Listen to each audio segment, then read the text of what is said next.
Welcome to the PH Nutrition Podcast. Today I am delighted to be joined by three of the team.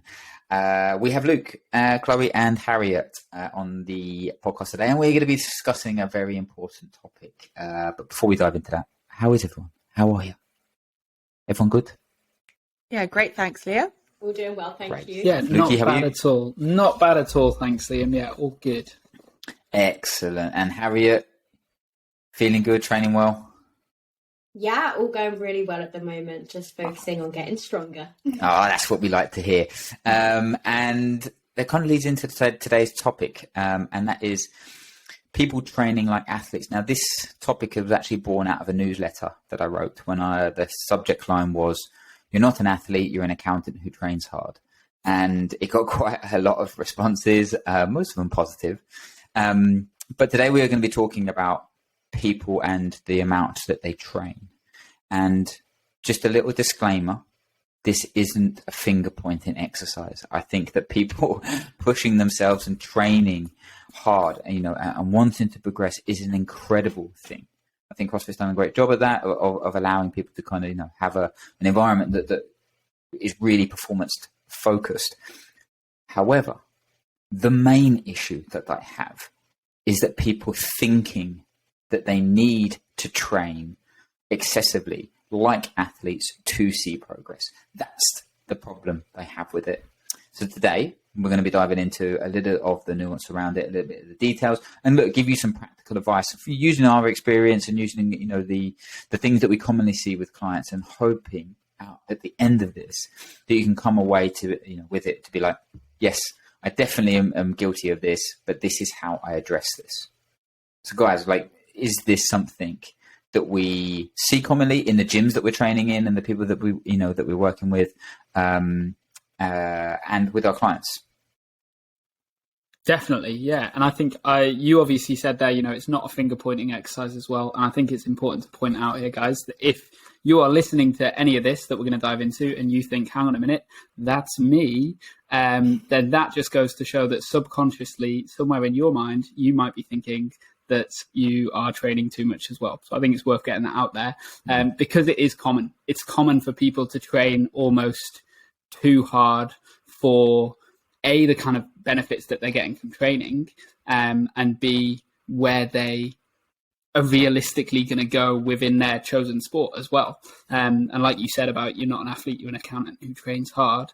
A lot of people we kind of see almost put, you don't want to say too much value on stuff because everybody has different kind of amounts of value of what they put towards training, and training is a super valuable thing that a lot of people care about, that we care about too. You do see people kind of doing too much and not getting the benefits from a training perspective, even potentially even doing too much and inhibiting the potential benefits, the gains that they could be getting. And then obviously that then bleeds into other factors of life as well. And I mean, I see it more often than I would like, for sure. Yeah. I don't know about the rest of you guys, though. I do think that's a really important point you make. It's actually training too much is preventing them from seeing progress. And there's a balance. We know that there's a balance needed, and we'll dive into this. But training is used for a lot more than just performance enhancement. People use it for mental kind of break from work or life or whatever, and they use it for stress relief, and it's a great thing for mental health. I'm definitely in that camp. And like I said, what we want to do is just highlight trying to get that right balance. Like Chloe, at the moment, you just come out of training quite intensely for an extended period of time. But what I see is that if someone with a very busy job, that has maybe a family, and then they see that someone, an athlete or someone that's really, really competitive, is training quite a lot to achieve a physique or a performance-based goal, them trying to slot that in to their lifestyle is really, really hard, isn't it? Yeah, absolutely. I think as well, when you said about the importance of training for your mental health, the training itself becomes a stressor, doesn't it? And then what I've heard from a lot of clients is that they feel guilty if they don't get a certain amount of training in. And I feel like that's something to kind of maybe pick on there, is the fact that perhaps people are overtraining, but when they don't train, they're feeling guilty for not training, which is just a bit of a weird kind of vicious cycle that I've definitely heard this a lot from clients, especially female clients, like feeling guilty because they're not training. And it's like training isn't the norm, rest is the norm, and training is the stimulus. So don't feel guilty for doing something that you don't necessarily have to be doing. Yeah. And then it leads into nutrition choices, because it's a bit of a vicious cycle where if they don't train, they only eat certain foods or they only allow themselves. I think you spoke about this on a previous podcast. It's like training day foods versus non-training day foods. And actually, this isn't really the case. But like training is, like say, it is the stressor. And how have you found to get the balance? Because you're training quite a lot, right? Like when you were kind of prepping and stuff, like how many hours a day would you be doing? Actually, towards the end of my prep, I was not doing many hours at all. Yeah, my body was okay, like, stop. But probably in the peak of it, like I was doing like an hour of cardio a day plus, an hour of weights, or at least an hour of weights, maybe an hour and a half of weights. So cardio plus weights, it was kind of like 2.5 hours a day on the max days, maybe 5-6 days a week. But obviously that was for a very specific aesthetic goal. And that kind of came to the point where it was, it's not too much for that goal, but it was too much for various things. Like it's not one size fits all. And that. But that's the issue. You had to give up. You had to give up a lot of stuff. Yeah. You had to make sacrifices. Like for me, if I tried to do that, it would have a huge impact in terms of my life, in terms of my family life, in terms of the things.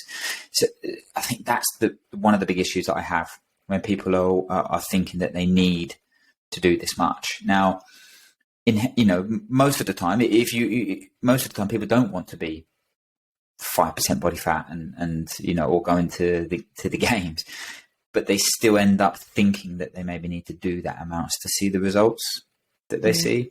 So I think that's a kind of key thing. Harriet, kind of more on the weightlifting side of things, like the weightlifting sessions are pretty intense, pretty long, aren't they? Like, do you see people just kind of like, we will see those members, like the unlimited members, who end up getting their ASOS and mail delivered to the gym, and they just seem to live there. Do you see that often with the gyms you're in?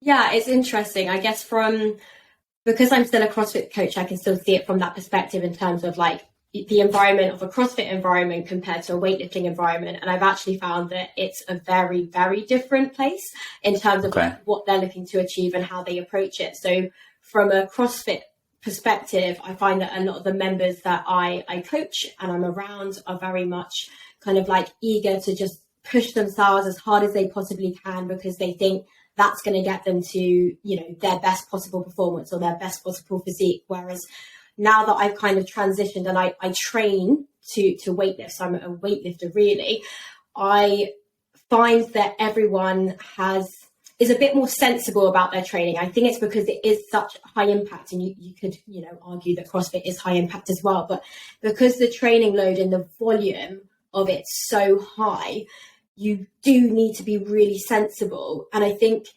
perhaps it's the people that you're around as well. So, being around certain people may influence, the way that you feel that you should be training compared to, when I'm in my weightlifting, I'm training around like actual athletes. I'm training with some of the GB gals. So I'm kind of listening, I'm following, I'm being inspired by them. And I'm understanding that actually they only train 4 or 5 days a week, and that's enough. And they're making sure that in between that, they're going to their physio, they're fueling, they're eating correctly.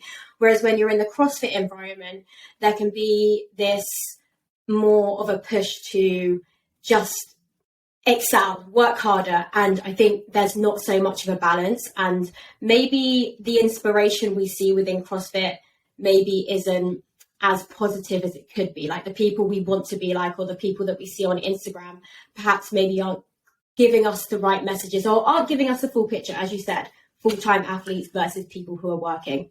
Yeah, I think it's giving the full picture. That's it. And that's a key point I wanted to make today is if you want to see progress and you love training, like I love training, someone said to me, like, train less. I think it's a hard thing for a lot of people to take. But what we want to do is framing it in terms of the type of training. that they're doing, or the type of things that they're doing. And like you say, athletes are doing some really amazing stuff. And if you really want to see progress, I think you need to take a bit of a leaf from their book to say mobility, recovery, sleep, physio, body work, this kind of stuff. Like this is definitely the things that I think people maybe miss and just kind of go down the training route. But Luki, you've done a lot about periodization in terms of nutrition, and that's definitely something when you touched on it there, like Harriet, about weightlifters. I think they follow quite a good plan, good periodization, that there's thought behind it. Whereas sometimes people can just be like, well, I'm just going to smash myself for the whole year. And then I take 2 weeks off for when I go to Ibiza. And like, Luke, how can people, because periodizing nutrition, we've done a podcast on this, but how can people practically do it? Yeah, so periodized nutrition, just kind of for some context and a bit of a review on that, guys. Essentially, what periodized nutrition is changing your nutrition to match the stimulus of the training that you're attacking. And the reason it's periodized is because more often than not, the kind of stimulus for training should be periodized as well. And you're going to be eating different amounts of different macros, different types of food to achieve different goals. And so when we look at kind of the season, let's use CrossFit athletes as an example.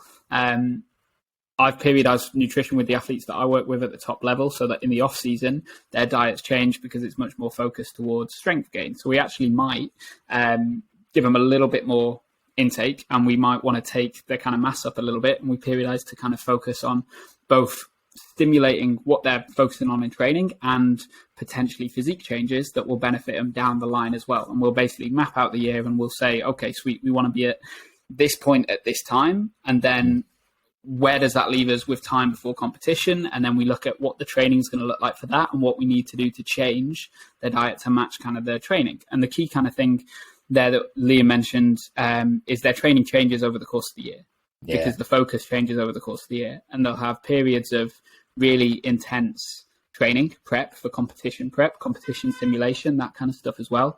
But they'll have long periods of focusing on single stuff. So it might even be zone 2 and low intensity training and working on building their base cardio system. And other times it might be pure strength training, and will change based on that. And it's not just changing their nutrition based on that as well. They change their recovery. They change aspects of their life because they know it's going to maximize the gains there. Now, obviously, that's kind of a little bit of a different situation with pro athletes who it's their livelihood, and they have both the capacity and the kind of infrastructure to be able to do that, to be able to go all or nothing on their recovery, all or nothing on this. But the important kind of thing to take away from that as well is that even they aren't killing themselves year round. They're doing it in a structured way that's going to be positive towards their performance. And they maximize everything that they can to help that. And that's not necessarily more training. That's maximizing recovery, like kind of Harriet mentioned as well, like the weightlifters do, where they're just 4 days a week. But around that, they're making sure they're seeing their physio, they're sleeping right, that kind of stuff. And I think the problem kind of comes when people see an all or nothing approach. Because to be at the top, you do have to have an all or nothing approach. Yeah. But to be at the top, you also have to be incredibly lucky, realistically. Both genetically, you got to be lucky. You've got to be a certain kind of type of person. And we see that across all sorts of sports.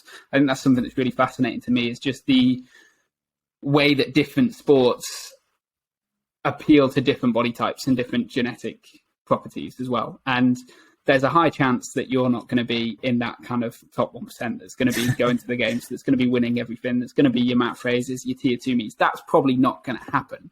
But if you believe that it is, and you're going all in, but you're still placing 500th in the UK in the Open, and you're sacrificing a load of other things for that, that's where I think the kind of problem is. And that's when people, like Liam said, are kind of going hard all the time, when, as I say, we don't even see top athletes training at that high intensity year round. Yeah, like I say, it's good to push yourself, but like to push yourself in a way that you're looking at the whole picture. That's a really key thing. So like, for me, people often just think that more is better. And, you know, we don't want to be doing that. And like Luke said, then if you're placing 500th, that's great. And you really want to sacrifice and go to the next level, then, you know, you're going to be good. You're going to, you know, you're a fit person. If you're 500th, you're still really good. to take yourself to the next level probably isn't going to be more training. It's probably going to be looking after your body a little bit more, or doing the, nutrition side of things, in a little bit more detailed. And that's something that athletes do. When you said what separates the top 1%, Luke, all of us have worked with elite athletes. The ones that are at the top are the most consistent. For me, they're the ones that really dial their nutrition in on a consistent basis. So when we're talking about the everyday athlete doing their nutrition, when they start to want to train 2-3 hours a day or 6-7 days a week, it becomes really challenging for us, doesn't it, to be able to kind of implement nutrition strategies that are going to help be conducive to them reaching their goals. Yeah. Like Chloe, when we work with clients who then just, training more and more. This is definitely something on a female performance project that you must have seen. How do you approach someone? Because we're not trainers. Do you know what I mean? We're not there to do their training plan. How do we approach that from a nutrition point of view?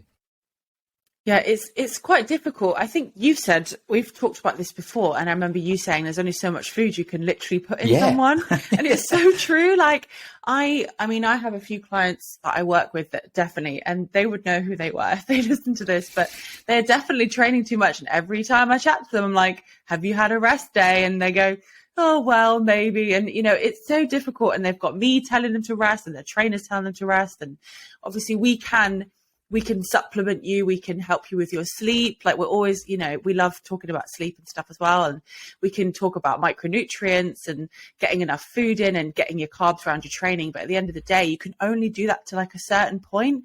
And you do just have to give your body rest, especially when it comes with, people who are trying to train so much, but they do have full-time jobs. And they're like, well, my work is also stressful.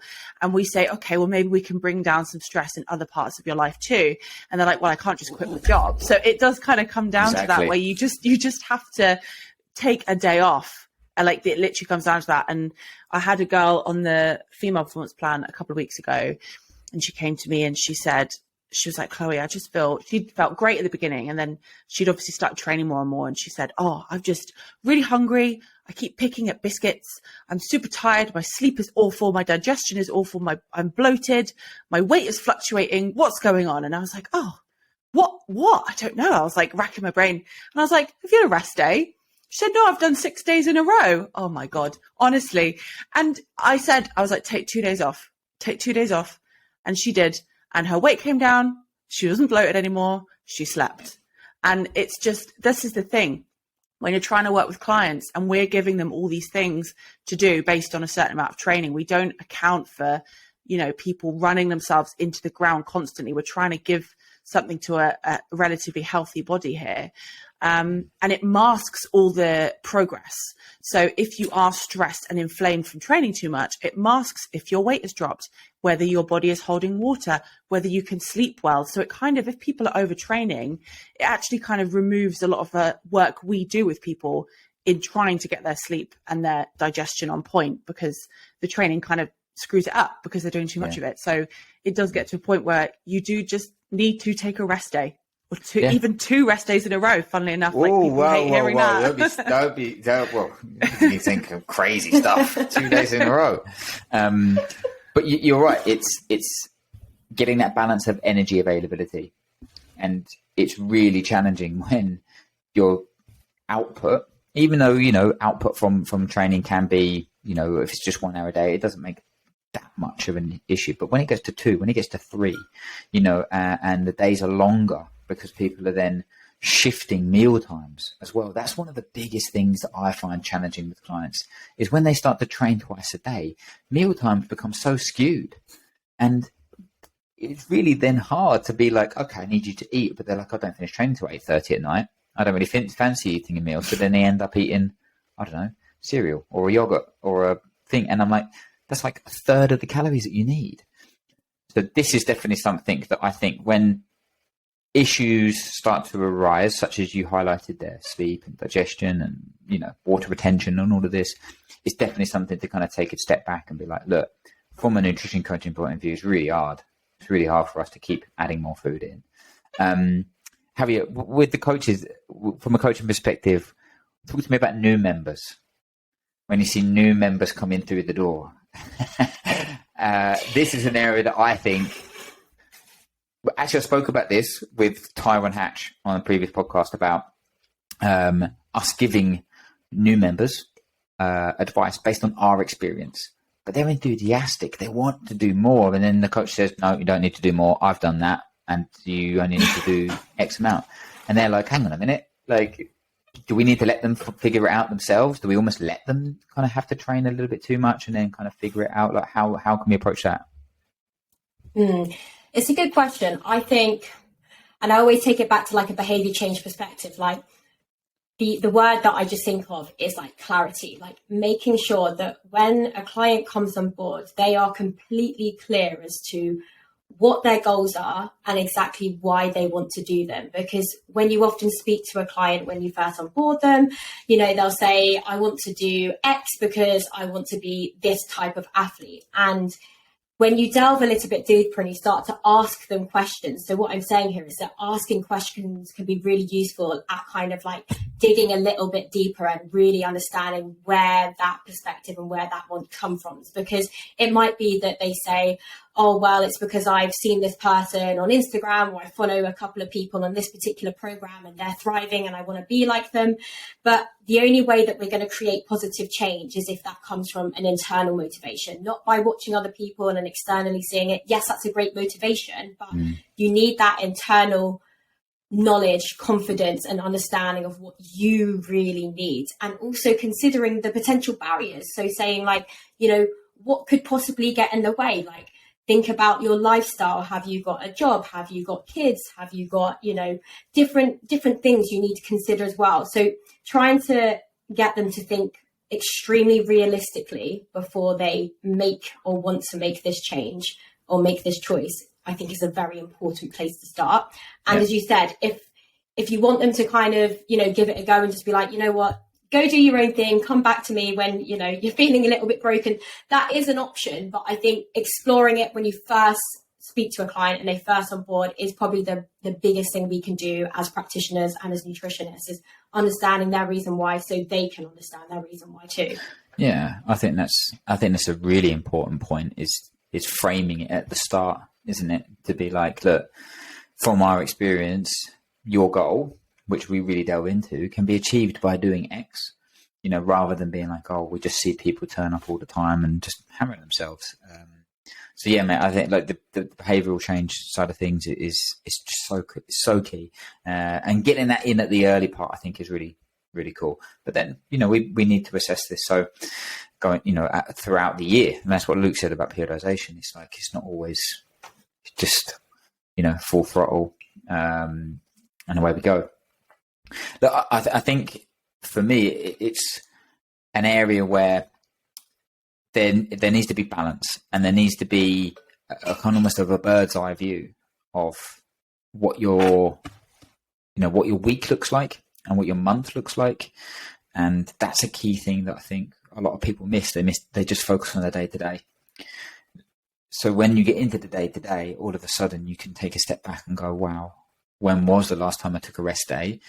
But for me, rest days are something that I have a bit of an issue with.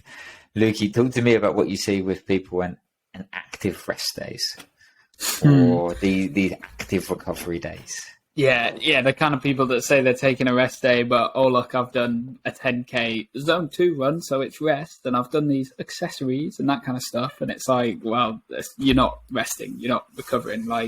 And that kind of comes back to that energy availability point of view as well. Like, it's hard to keep up with that. Like we've talked about before, you can only give someone so much food. And on those rest days, if they're still using more energy and they're not using the time to let their body recover, then they're going to suffer, definitely. And the amount of times that I kind of see that and see it over time getting worse and worse and worse. And then you start to see those problems that Chloe mentioned earlier as well, where people are like, I'm not sleeping, I'm bloated, my appetite's gone, because their stress levels are so high.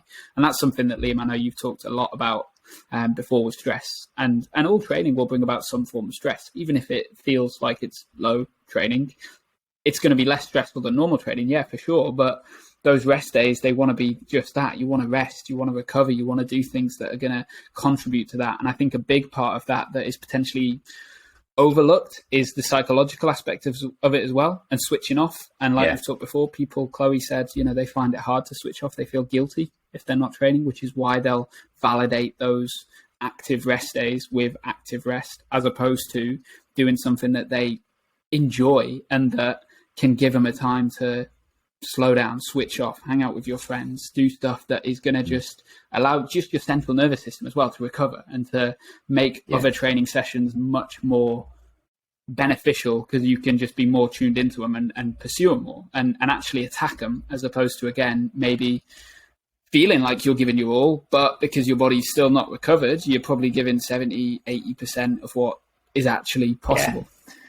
That's a really key thing. Like, we think that, like, the nervous system, the central nervous system, it only gets, depleted or taxed when we do heavy lifting. But actually, it's exactly that. For those of you that aren't watching on YouTube, Luke is shaking his head.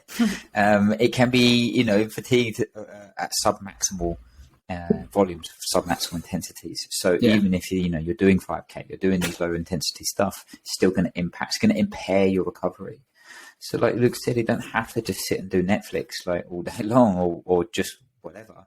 You can go and get a massage. Like, do something that's going to help. If you're really all in on the fitness, all in on the training, and this is what I want to be, and I want to be the best, then do some mobility, do some massage, do some body work. Like, this is still going to be doing something in the fitness world that's going to help you to achieve your goals. I think it's something called allostatic load. I would love you to jump in, Luke. Go on then. You can come back to your allostatic load in a bit. That's just jumping in on. I think it's worth pointing out as well that sometimes those things, like Liam said, where you can go for a massage, you can do mobility, and almost in your brain, you can start to justify taking the rest because it becomes, this is going to benefit me in my future. I think there can still be a little bit of a problem there with feeling guilt when you're not doing anything that you kind of deem as productive or towards your goal. I think that is a good kind of starting point for sure. If you're doing those kind of active rest days and that shift towards, okay, I'm going to do things that are less active, but still going to benefit my recovery and benefit my performance. So I'm going to get a massage. I'm going to maybe, do sensory deprivation because that's pretty cool.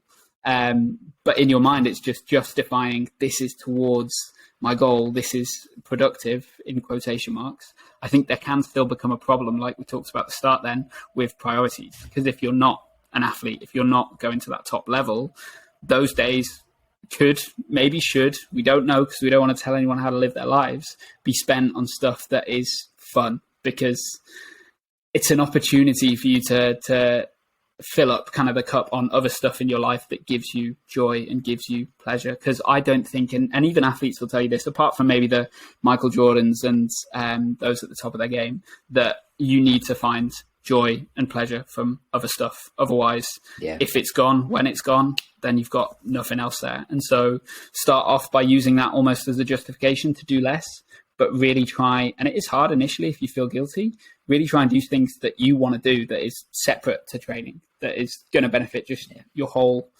life and your mindset for sure. Yeah, that's a really, really great point, mate. Like you say, it's the first step. And I think this will shift from my experience. This shifts when you get a little bit older, when you get a family, maybe your job changes, you need to be flexible. And if you haven't cultivated that skill, or you haven't cultivated the ability to be able to do that, then it's quite a big shift, like you said. So I think it's really important to ensure that is something that you're building in and working on. Really good point, mate. Go on, tell us about allostatic load. Just it kind of feeds into that, but like allostatic load is maybe something that I think we posted about it before.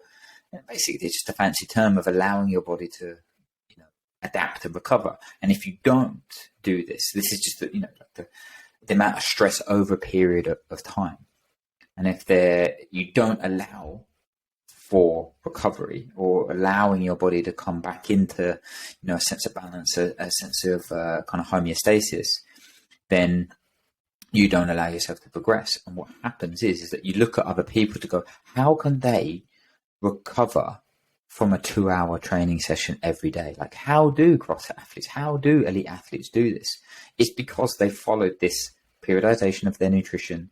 They've looked at all of these different factors and they've made sure that they're optimal, but they've allowed their body periods where they've recovered to then increase their kind of baseline, increase their set point that their body can function at.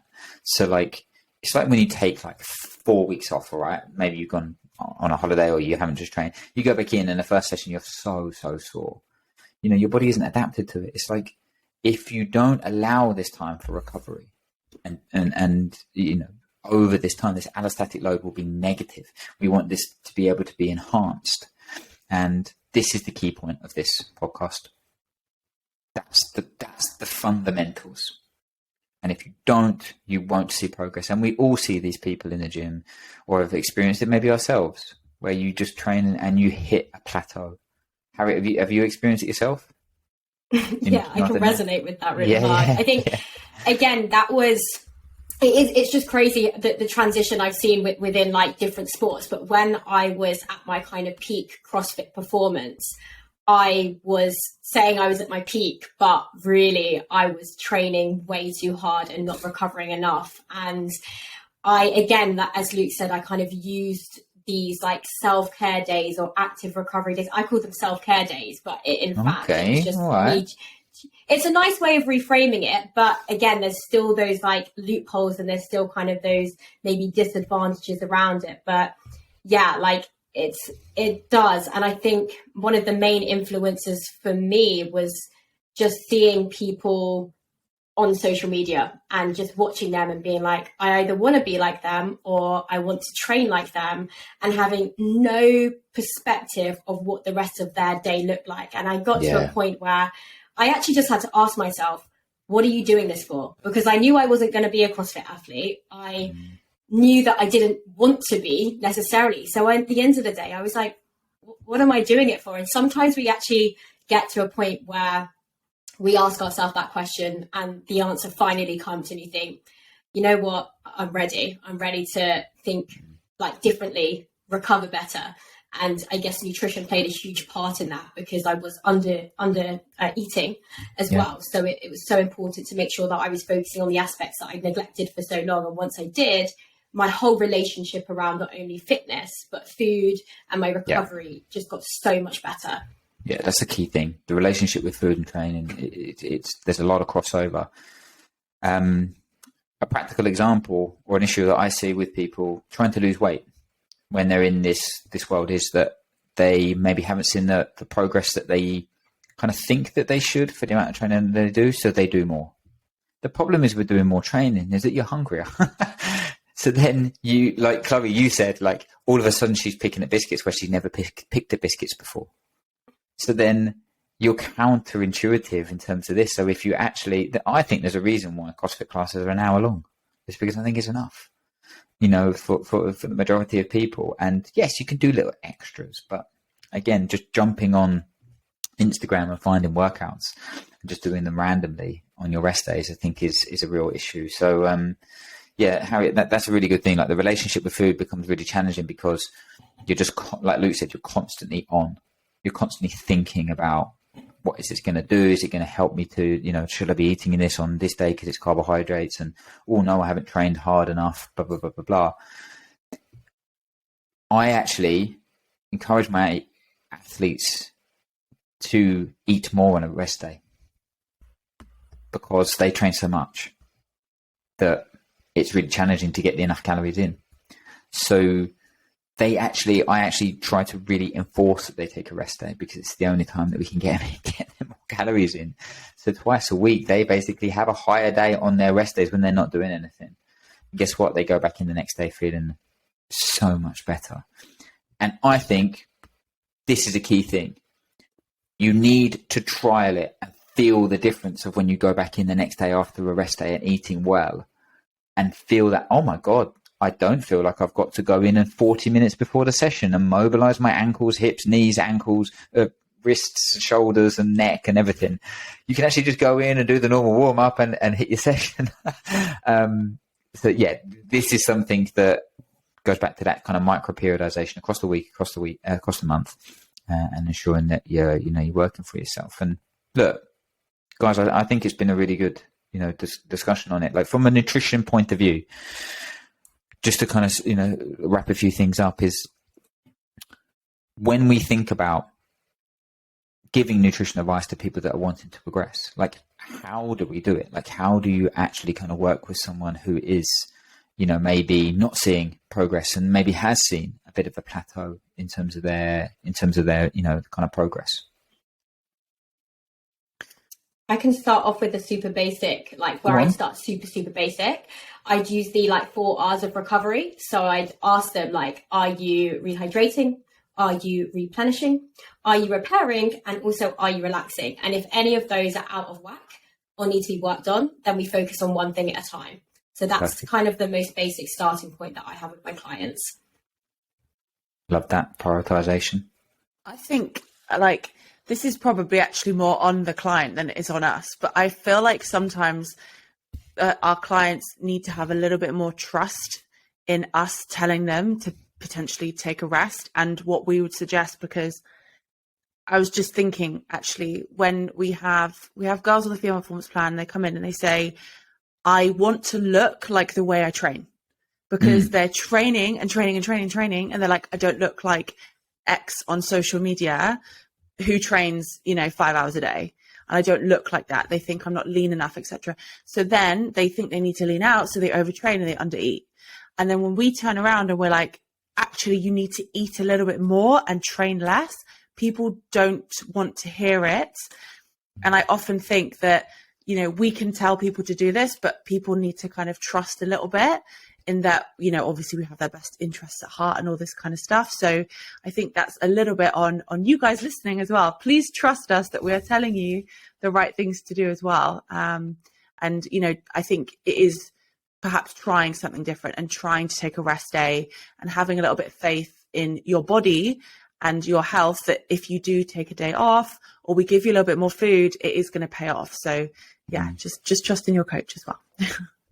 Yeah. And extension of that one from Chloe as well to kind of those people that have coaches is, I think we as nutritionists should always have that kind of direct conversation with coaches as well, because they're the ones that are doing the programming. And a lot of these people will do whatever their coach says. Some will try and do more for sure, but if they've got that coming at them from 2 angles, nutritionist and coach, explaining the situation, showing, hey, this is why. And I think something that's really kind of benefited me with that as well, when I've worked with athletes at maybe even a higher level that are trying to break into the top kind of semi-finals and games level, that kind of stuff, is having proof of how it is affecting their performance.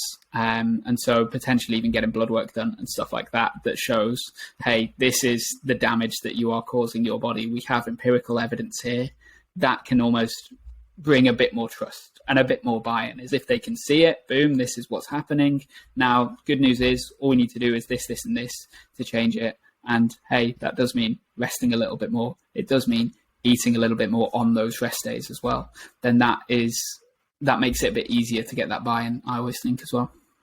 Yeah, I definitely think so. And feeding that down, and that goes down to the everyday athlete. It's, you can get blood work done, you can get, you can track stuff, get objective markers, but the main thing is that we would always advise you to be like, look, following the program in your gym is one of the biggest things that you can do, and actually following it, not just cherry picking workouts or, I don't like that, so I'll do, open gym and go and do, another workout from another program, and you've done exactly the same movement patterns as that you've done in the last couple of days, or you don't know what's going to come up tomorrow.